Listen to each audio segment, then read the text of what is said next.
Em nome do Pai, e do Filho, e do Espírito Santo. Amém. Queridos amigos, depois de nos consagrarmos ao Espírito Santo, vamos à nossa formação.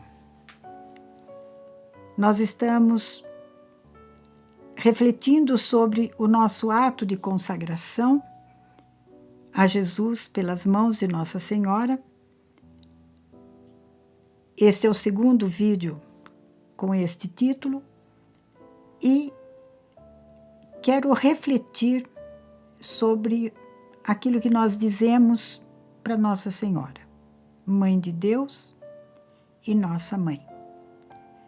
Mas antes de começar essa reflexão, eu quero dizer para vocês que este vídeo, se alguma fraternidade já passou pelo número 46, vai ter que voltar. Porque em Belo Horizonte, na nossa sede, nós chegamos nele. E assistindo com os fraternos da formação inicial e permanente, eu vi o quanto eu rodei e fui chegar no finalmente sobre isto que nós dizemos para Nossa Senhora, o título que damos como Igreja Católica, a Nossa Senhora, Mãe de Deus e Nossa Mãe. Eu cheguei quase para acabar o vídeo. Então me comuniquei com o Rodrigo e pedi que ele retirasse esse vídeo do nosso site e colocasse esse que estou gravando hoje, dia 25 de outubro de 2018. Então, por data, vai sair um pouquinho fora do lugar. Então, vamos à nossa formação. Vocês devem conhecer aquela música que eu acho tão bonita, que diz: que honra para mim chamar de minha mãe a mãe do Senhor, do meu Salvador. Ao invocarmos Nossa Senhora como Mãe de Deus, nós estamos nos reportando ao dogma da maternidade divina de Maria. Então, didaticamente, eu pensei em desenvolver este assunto e de uma maneira bem simples, porque falar de Nossa Senhora é uma coisa muito simples, como ela é, mas um tanto quanto complicado. Por quê? Porque, primeiro, eu não sou especialista em teologia, eu não tenho competência à altura de falar sobre a nossa mãe. Mas um pouquinho que eu estudei, que eu li, que eu rezo, estou aqui com muita simplicidade. Primeira pergunta: quando é que Nossa Senhora foi constituída Mãe de Deus? Nós podemos dizer que a raiz desse título que nós atribuímos a Nossa Senhora, quando eu falo nós, não estou falando nós, a Fraternidade Nova Aliança, não, estou falando a Igreja Católica. Quando nós atribuímos este título maravilhoso a Nossa Senhora, nós reconhecemos nela a Mãe de Jesus, Mãe de Deus. Quando é que ela começou a ser Mãe de Deus? Nós temos o Evangelho de Lucas. Foi exatamente na Anunciação, na encarnação do Verbo. Nossa Senhora é Mãe de Jesus. Ela cedeu o seu corpo para que o Espírito Santo ali encarnasse o Verbo de Deus. Por isso a gente diz: o Verbo se fez carne e habitou entre nós. o Verbo se fez gente, se fez homem. Jesus é, de fato, verdadeiro Deus e verdadeiro homem. Nós não podemos separar a natureza humana e a natureza divina de Jesus, porque elas estão entrelaçadas, estão compreendidas na pessoa do Filho. Então, Nossa Senhora, aceitando a proposta que Deus lhe enviava por meio do anjo, de ser a mãe do Salvador, ela automaticamente, naquele momento, se torna a mãe de Jesus, a mãe de Deus. Porque Jesus é verdadeiro Deus, Jesus é verdadeiro homem. Em que sentido nós podemos ver, através da mensagem do anjo, como é descrito aquele que viria a se encarnar em Nossa Senhora? Ele não é simplesmente um descendente de Davi, mas ele vem a este mundo como Salvador, como Redentor, como o Messias esperado por séculos. Então, é aqui que está a raiz, a origem desse título que, no Concílio de Éfeso, em 431, foi definido como dogma, definindo Nossa Senhora como Mãe de Deus. A origem não é no Concílio de Éfeso. No Concílio de Éfeso ela foi proclamada como Mãe de Deus e Mãe Nossa, Mãe da humanidade. Mas isso está lá para trás. Está exatamente no momento da encarnação do Verbo. Nós temos um escrito maravilhoso de São Bernardo, num dos seus sermões sobre a Anunciação, que eu gostaria de ler para vocês. São Bernardo fez uma reflexão sobre Nossa Senhora exatamente naquele momento em que o anjo, suspenso, esperou a resposta da Virgem Maria. A resposta, através de um sim, que aceitava ser a mãe de Jesus, a mãe de Deus.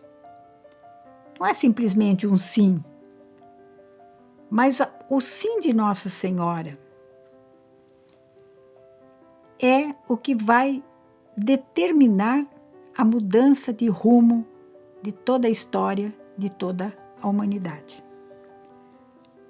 Então vamos colocar entre aspas a reflexão de São Bernardo, que é uma oração. Ó Virgem piedosa, o pobre Adão, expulso do paraíso com a sua mísera descendência, implora a tua resposta. Vocês podem, nesse momento, imaginar a cena da Anunciação, entre a proposta do anjo e a resposta de Nossa Senhora. Ali, nesse meio, São Bernardo faz essa reflexão. O pobre Adão, expulso do paraíso com sua descendência, implora a tua resposta. Quem mais implora a resposta de Deus? Abraão, Davi, os patriarcas, os antepassados da nossa Mãe Maria, todos, patriarcas e profetas, suplicam a resposta que deveria vir da boca de uma jovenzinha chamada Maria de Nazaré. Toda a humanidade, prostrada a teus pés. Aguarda essa resposta da vossa boca. E não é sem razão, pois do teu consentimento depende o alívio dos infelizes, a redenção dos cativos, a libertação dos condenados, a salvação de todos os filhos de Adão, de toda a tua raça. Responde depressa, ó Virgem. Pronuncia, ó Senhora, a palavra esperada pela terra, pelos infernos e pelos céus. O próprio Rei e Senhor de todos, tanto quanto cobiçou a tua beleza, deseja agora a tua resposta afirmativa, porque por ela decidiu salvar o mundo. Agradaste a ele pelo silêncio, muito mais lhe agradarás pela palavra. Se tu lhe fizeres ouvir a tua voz, ele te fará ver a nossa salvação. Maravilhosa esta reflexão de São Bernardo, que não tem apenas um valor literário, que tem, retórico, mas nos ensina como Deus respeitou a liberdade de Nossa Senhora. Não só a natureza toda, a humanidade toda ficou em suspenso, esperando, dependente daquele sim da boca de Maria, mas o próprio Pai, na sua expectativa de que uma criatura humana desse o seu sim generoso, incondicional, todos estavam assim, esperando de Nossa Senhora uma resposta livre, plena, sem volta, definitiva. O sim. Meus queridos, nós temos que pensar nessas coisas bonitas que a gente fala sobre a palavra de Deus, falamos sobre textos de santos, de teólogos, do magistério da igreja, da tradição, mas é preciso que nós tenhamos um coração aberto para que todo esse conteúdo encontre lá dentro de nós um eco. Nós precisamos também refletir isso na nossa vida. Nossa Senhora deu o seu sim a Deus, deu o seu consentimento a Deus de uma forma que nós não temos condição de avaliar o tamanho, porque nós somos muito pequenos. Nossa Senhora era a cheia de graça, a plena de graça, a transbordante, né, do Espírito de Deus. E nós, perto dela, somos um dedalzinho. Porém, fazemos parte do corpo de Cristo, do qual Nossa Senhora faz parte também. E como é importante nós, neste momento, imaginarmos o nosso ícone. O ícone que traduz naquela escritura. O ícone é uma escritura. Traduz numa escritura como deve ser a nossa obediência a Deus e aos homens portadores da vontade de Deus para nós. Toda a nossa aceitação, todo o nosso sim que damos a Deus e aos homens, aqueles que nos conduzem nesse mundo, vem com esta graça de Nossa Senhora. Nós somos como, o nosso sim é como que associado ao sim de Nossa Senhora. Nós podemos dizer que o sim que ela deu a Deus e que naquele momento gerou-se no seu seio o Filho de Deus, ela concebeu do Espírito Santo e a tornou mãe de Deus. Vejam a que dignidade nós somos chamados.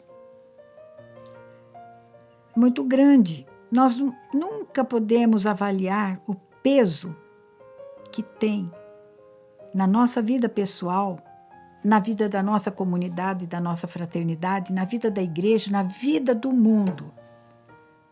O sim que os cristãos, o sim que você, eu, damos ao projeto de Deus. Mesmo quando ele seja difícil, mesmo quando ele seja exigente, mesmo quando nós não consigamos ver a extensão de tudo isso, confiamos na providência e na sabedoria de Deus e nos lançamos a um sim que tem como modelo o sim de Maria. Uma segunda pergunta. Será que Nossa Senhora sabe, tem plena consciência do que Deus está propondo a ela? A nossa resposta é positiva. Ela sabe sim.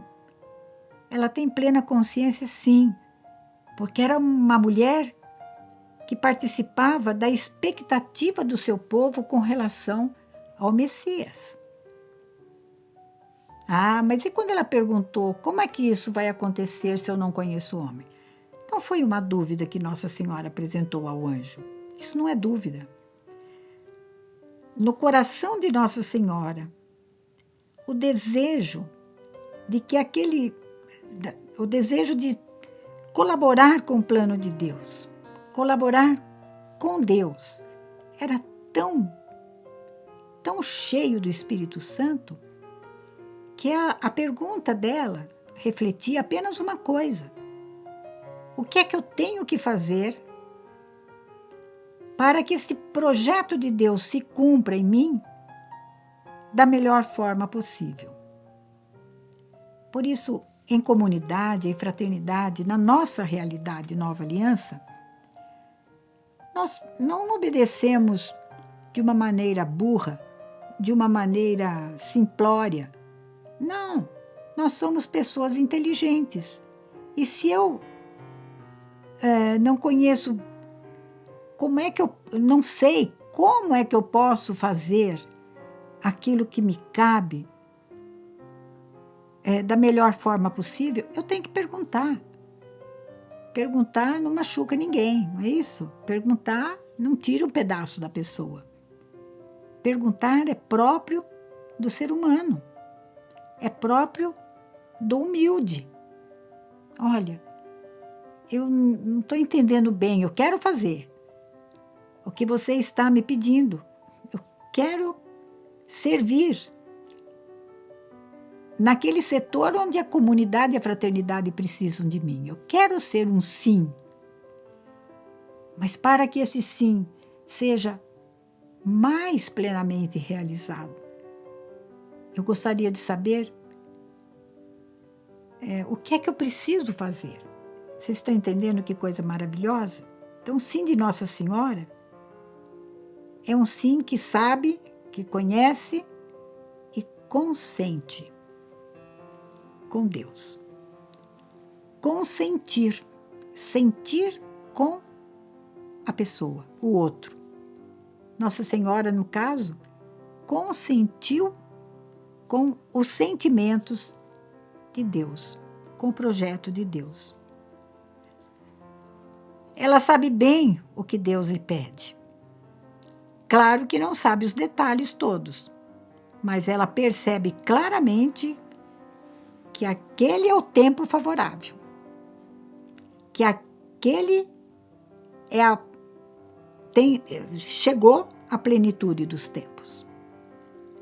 Então ela adere ao projeto de Deus, sem restrição, sem condição, através de um sim abrangente, de um sim amplo, geral e irrestrito, como antigamente se pedia, né? Que o Brasil seria coisa da Revolução Militar, do governo militar. Nós queríamos uma anistia ampla, geral e irrestrita aos que estavam envolvidos. Vamos trazer isso para a nossa fé. Um sim amplo, geral e irrestrito a Deus, para que o projeto de Deus, o reinado de Deus, seja mais palpável, mais visível, né? Onde a justiça e a paz se abraçam, onde o amor é perseguido por todos, né? Todos querendo viver aquela palavra linda de São Paulo. O verdadeiro amor não faz isso, mas faz aquilo. Então, este sim, amoroso, incondicional, que compõe o enunciado do nosso carisma. Nós estamos no coração do nosso carisma, nessa consagração a Jesus pelas mãos de Nossa Senhora. Esse sim de Nossa Senhora, que a constitui Mãe de Deus, também a constitui corredentora. Por quê? Porque ela quer fazer de tudo aquilo que o Filho faz. Jesus veio a este mundo para reatar a humanidade com Deus. Jesus veio salvar, redimir, santificar a humanidade que havia se separado de Deus pelo não de Eva. Se nós não podemos avaliar a que ponto tem o poder de um sim dado a Deus, também não podemos avaliar a extensão de um não que damos a Deus, que se manifesta através das pessoas, através da comunidade, através dos acontecimentos, através das necessidades da nossa época. Então, Nossa Senhora está na raiz da redenção. É ela, através dela, Jesus repara a ruína na qual a humanidade foi mergulhada. Por isso nós se chamamos Jesus de novo Adão, podemos chamar Nossa Senhora de nova Eva. Uma terceira pergunta. Quais as íntimas relações que Nossa Senhora tem com a Santíssima Trindade, com as três pessoas? Primeiro, ela é a filha muito amada do Pai.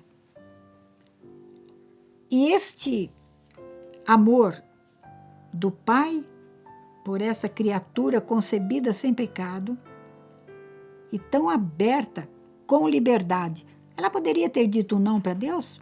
Poderia.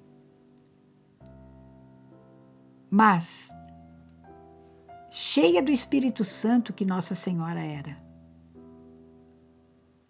ela aceitou colaborar com Deus na salvação do mundo. E neste sim, o Senhor, nosso Pai, como na revelação do Monte Tabor, como no batismo de Jesus, declara claramente: esta é minha filha muito amada. Neste momento, Nossa Senhora se associa a obra da redenção. Com o Filho, como é a relação de intimidade de Nossa Senhora com seu Filho? Meu Deus, não temos nem como falar. Nossa Senhora é a mãe do Filho. Ela tem autoridade sobre o Filho, ainda que seja o Filho de Deus. Ela tem o direito de ser respeitada por ele. Ela tem direito ao amor dele por ela e até mesmo na terra, a obediência de Jesus. Vocês sabem pelo Evangelho, né? Quando Jesus se desgarrou da caravana, voltou para Jerusalém e seus pais o procuraram durante 3 dias. Que angústia, né, gente? 3, o número de perfeição, quer dizer, foi uma angústia muito profunda.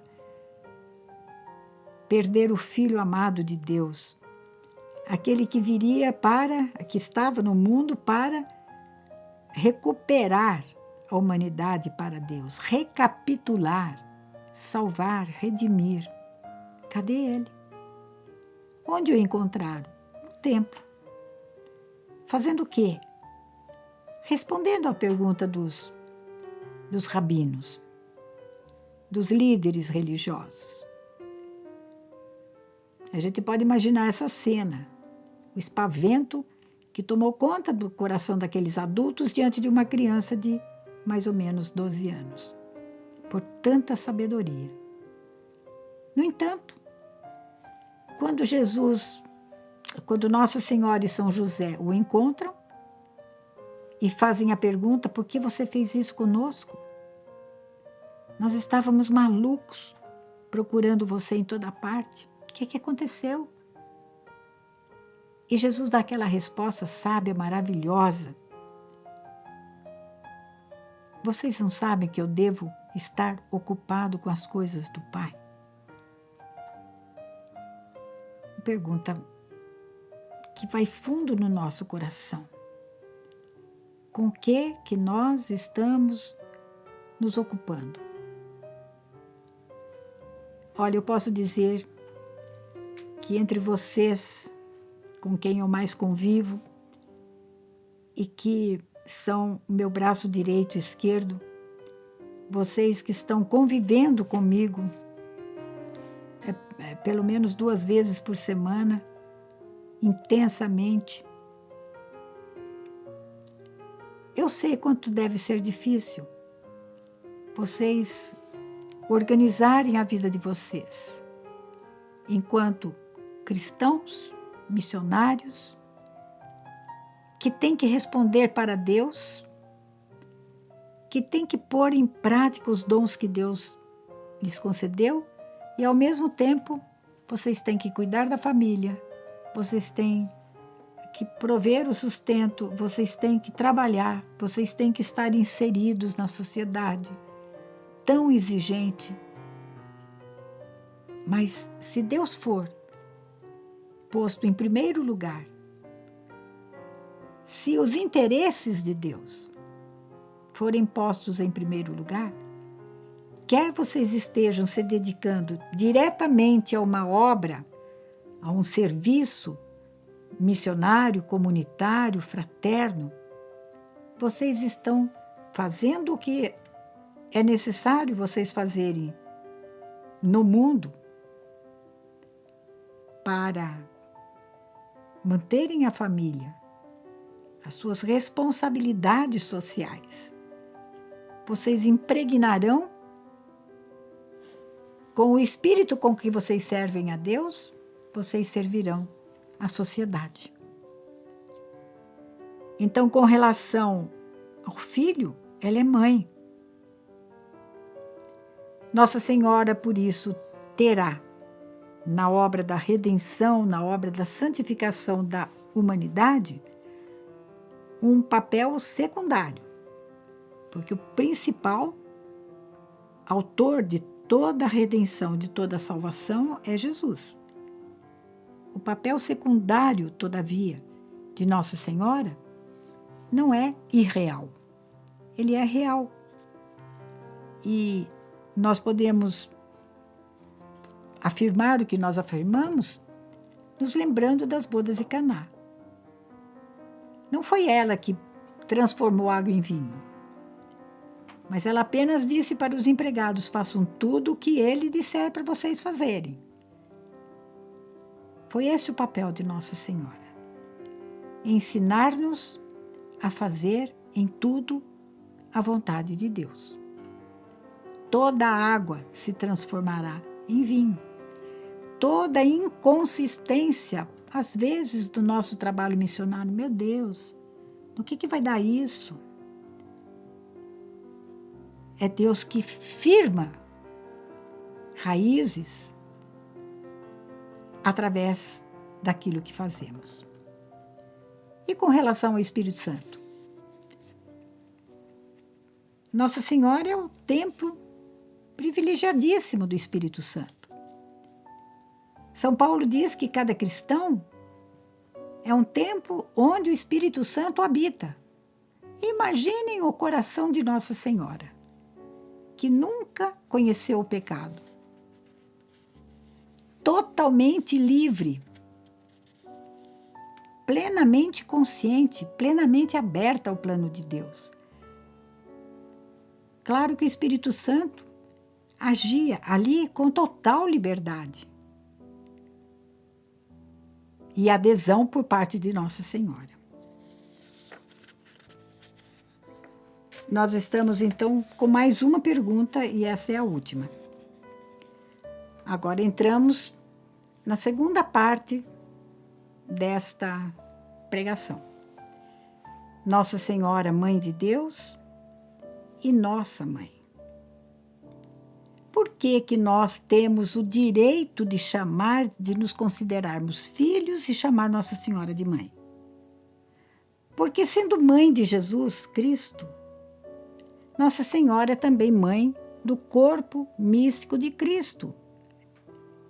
O corpo místico de Cristo, a igreja, é uma coisa só. É Jesus. E se ela é mãe de Deus, porque Jesus é Deus, ela é mãe também de todos os homens. É uma música linda, antiga. Eu não sei nem se vocês... Já cantamos algumas vezes. Mãe de todos os homens, ensina-nos a dizer amém. Ajuda-nos a dizer um sim, faça-se. Nossa Senhora, ao gerar Jesus, está gerando a cabeça desse corpo místico. Este corpo é gerado igualmente nela. O corpo de Jesus, formado em Nossa Senhora, sofre um acréscimo, não sei se eu posso dizer assim, mas sofre uma extensão da sua maternidade para com o corpo místico de Cristo, que é a igreja. Ela é mãe do corpo de Cristo inteiro e pleno. Depois, quando ela é constituída mãe de Jesus, segundo a carne, ela é constituída ao mesmo tempo mãe dos membros de Cristo, segundo o Espírito. Onde estamos fundamentando esta colocação? Exatamente no Calvário. Não preciso nem pegar a Sagrada Escritura para ver como Jesus, no momento mais alto da humanidade, no momento mais grave da história humana, se entrega nas mãos do Pai. Tudo está consumado. Mas um momentinho antes, Jesus quis tornar visível a sua relação com a igreja. Diante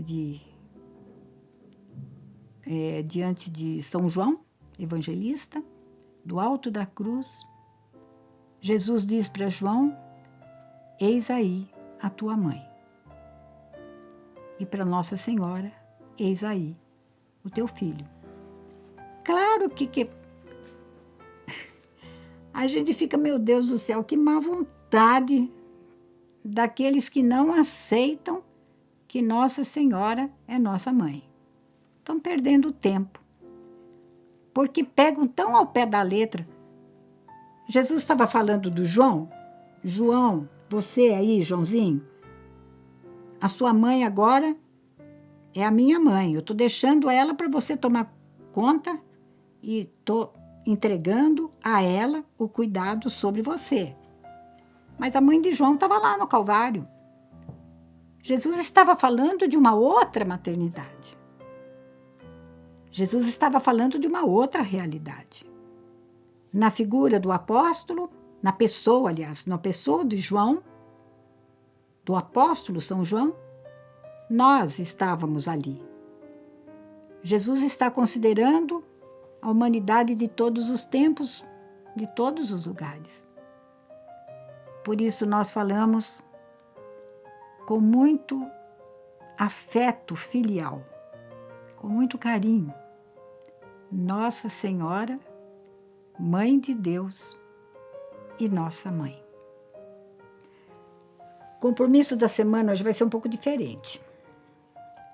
Sem palavras, mas fechando seus olhos, concentrando-se no que nós acabamos de ouvir, de assistir. Tenta perceber do que o seu coração está cheio.